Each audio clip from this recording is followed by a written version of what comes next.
नेत्यांपासून ते राजकारणापर्यंत प्रत्येक घडामोडीवर बारीक नजर ठेवणारा तुमचा हक्काचा लोकल न्यूज प्लॅटफॉर्म ठाणे दर्पण, ठाण्याचं खरं प्रतिबिंब.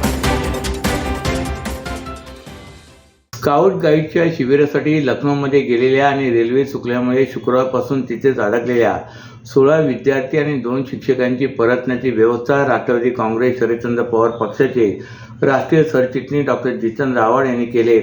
विद्यार्थी आज सकाळी 9च्या विमानाने लखनौ येथून मुंबईत परतलेत.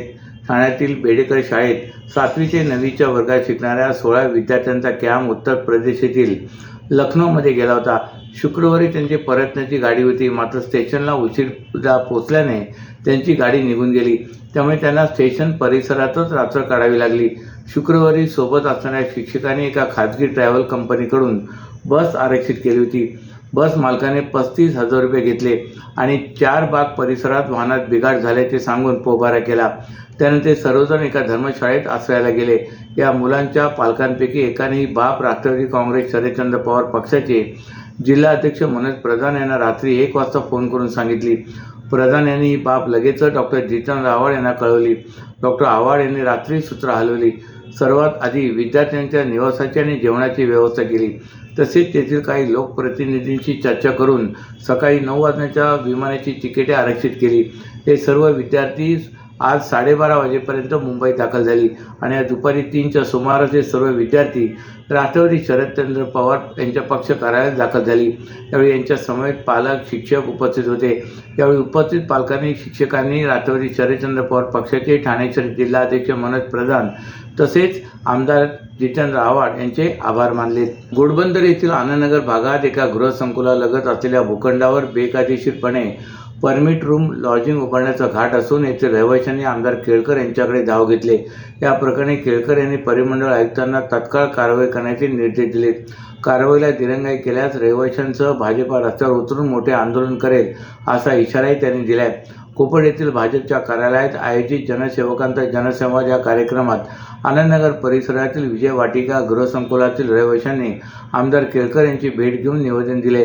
एका बाजूला निवासी संकुल, मंदिर आणि प्रजापती ब्रह्मकुमारी संस्थेचे सभागृह असताना येथील मोकळ्या भूखंडावर बेकायदेशीरपणे परमिट रूम लॉजिंगसाठी बांधकाम सुरू केले. यामुळे भविष्यात परिसरात असुरक्षित वातावरण निर्माण होऊन रहिवाशांना येथे राहणे कठीण होणार आहे. या बांधकामांवर तात्काळ कारवाई करून नागरिकांना दिलासा द्यावा अशी मागणी या निवेदनात करण्यात आली. श्री केळकर यांनी या प्रकरणाची गंभीर दखल घेत ठाणे महापालिकेच्या संबंधित परिमंडळ आयुक्तांशी चर्चा केली आणि तातडीने कारवाई करण्याची सूचना केली. कारवाई करण्यात दिरंगाई झाल्यास रहिवाशांसह भाजप देखील रस्त्यावर उतरून आंदोलन करेल असा इशाराही त्यांनी दिला आहे. याबाबत बोलताना केळकर म्हणाले की एकीकडे न्यायालयाने आदेश दिल्यानंतर अनधिकृत इमारतींच्या सोयी सुविधा खंडित केल्या जात असल्या तरी दुसरीकडे अनधिकृत बांधकामे जोरात सुरू आहेत. नागरिक लाखो रुपये देऊन घरे विकत घेतात. त्यांनी बाजूला लॉजिंग परमिट रूम पाहायचे का असा संतप्त सवालही केळकर यांनी उपस्थित केला आहे. सर्वोच्च न्यायालयाने भटक्या श्वानांसाठी शेल्टर उभारण्यासह श्वानांची वाढती संख्या रोखण्यासाठी निर्बीजीकरण शहरात प्राण्यांसाठी दवाखान्याची व्यवस्था करण्याचे आदेश दिलेत. परंतु ठाणे महापालिकेकडून सर्वोच्च न्यायालयाच्या आदेशाचा अवमान केला जात आहे. ठाणे शहरात महापालिकेकडून अद्याप शेल्टरची उभारणी करण्यात आलेली नाही. तसेच गेल्या वर्षभरापासून निर्बीजीकरण बंद आहे. निर्बीजीकरणाच्या नावाखाली रस्त्यावरून उचललेले श्वान गायब होत असल्याची माहिती राष्ट्रवादी काँग्रेस शरदचंद्र पवार पक्षाचे जिल्हाध्यक्ष मनोज प्रधान यांनी पत्रकारांशी बोलताना दिले.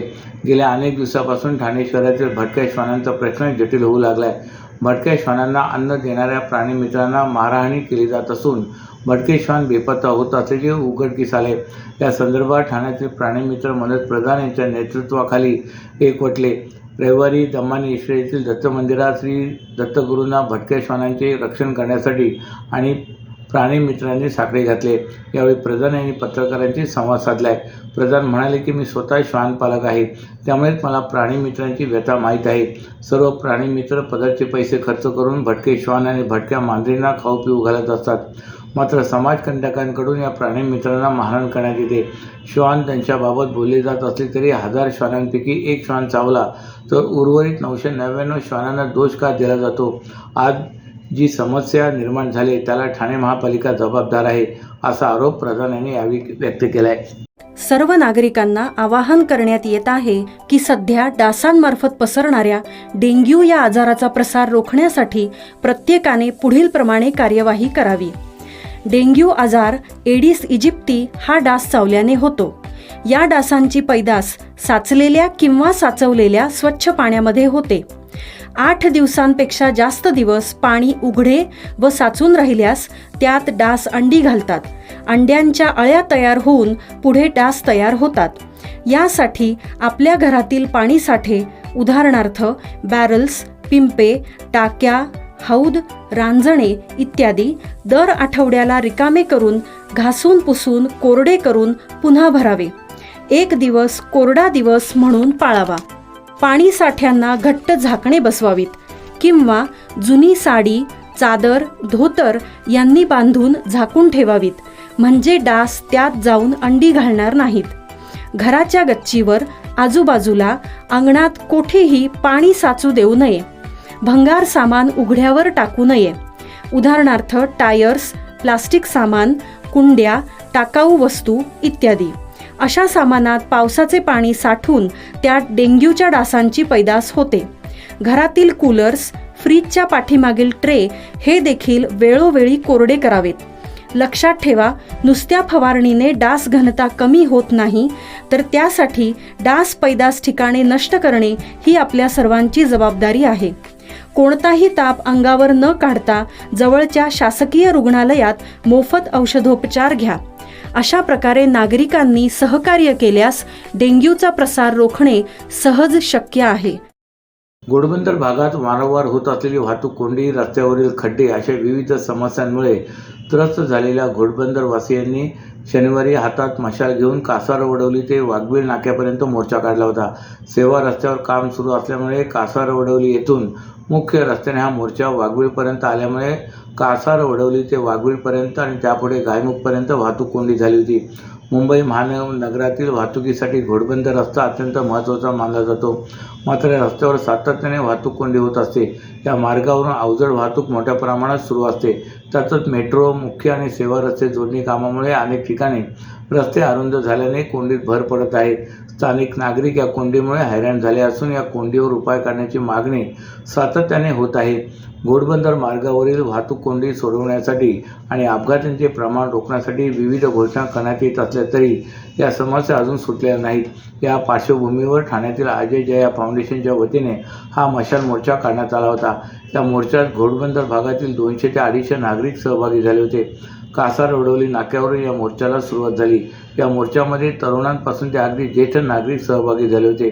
वाघबीळ नाक्यापर्यंत हा मोर्चा आल्यानंतर त्या ठिकाणी गेल्या वर्षभरात घोडबंदर भागात अपघातामध्ये जीव गमावलेल्या 22 जणांना श्रद्धांजली वाहण्यात आली. त्यानंतर नागरिकांनी त्यांच्या समस्येचा पाढा वाचण्यास सुरुवात केली.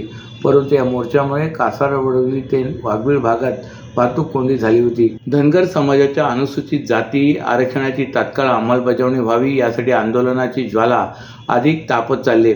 संविधानाच्या क्रमांक 36 नुसार आरक्षणाचा स्पष्ट हक्क असतानाही गेल्या अनेक दशकापासून धनगर समाज शासनाच्या अन्यायकारक वागणुकीमुळे हक्कापासून वंचित आहे. शेकडो आंदोलनाचे इतिहास, उपोषणातून अर्पण झालेले आरोग्य, हजारो बांधवांवर दाखल गुन्हे, तरी सत्ता आणि प्रशासकीय यंत्रणा धनगर समाजाच्या न्याय मागण्यांवर अद्यापही मुर्दाळपणे मौन बाळगत आहे.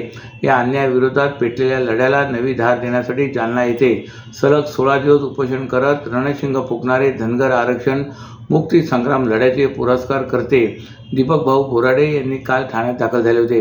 जांभळी नाका येथील पुण्यश्लोक अहिल्यादेवी होळकर स्मारकाला वंदन करून त्यांनी ठाण्यातील समाज बांधवांशी संवाद साधला. स्मारक परिसरात ठाणे शहराभरातून समाज बांधव मोठ्या संख्येने एकत्र आले होते. धनगर एसटी आरक्षणाची त्वरित अंमलबजावणी करावी यासाठी येत्या 21 जानेवारी 2026 रोजी मुंबईच्या आझाद मैदानात भव्य आंदोलन होणार आहे. या संदर्भात नियोजन बैठकीत करण्यात आले.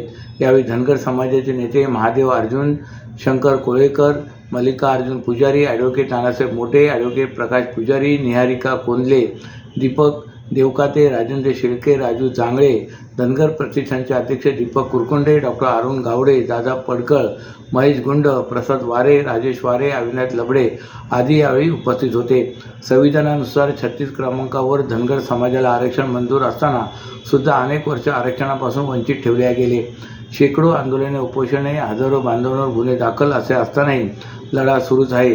जालना येथे 16 दिवसाचे उपोषण प्रकृती बिघडल्याने स्थगित केले असले तरी आता लढा अधिक तीव्र करण्यात येणार आहे.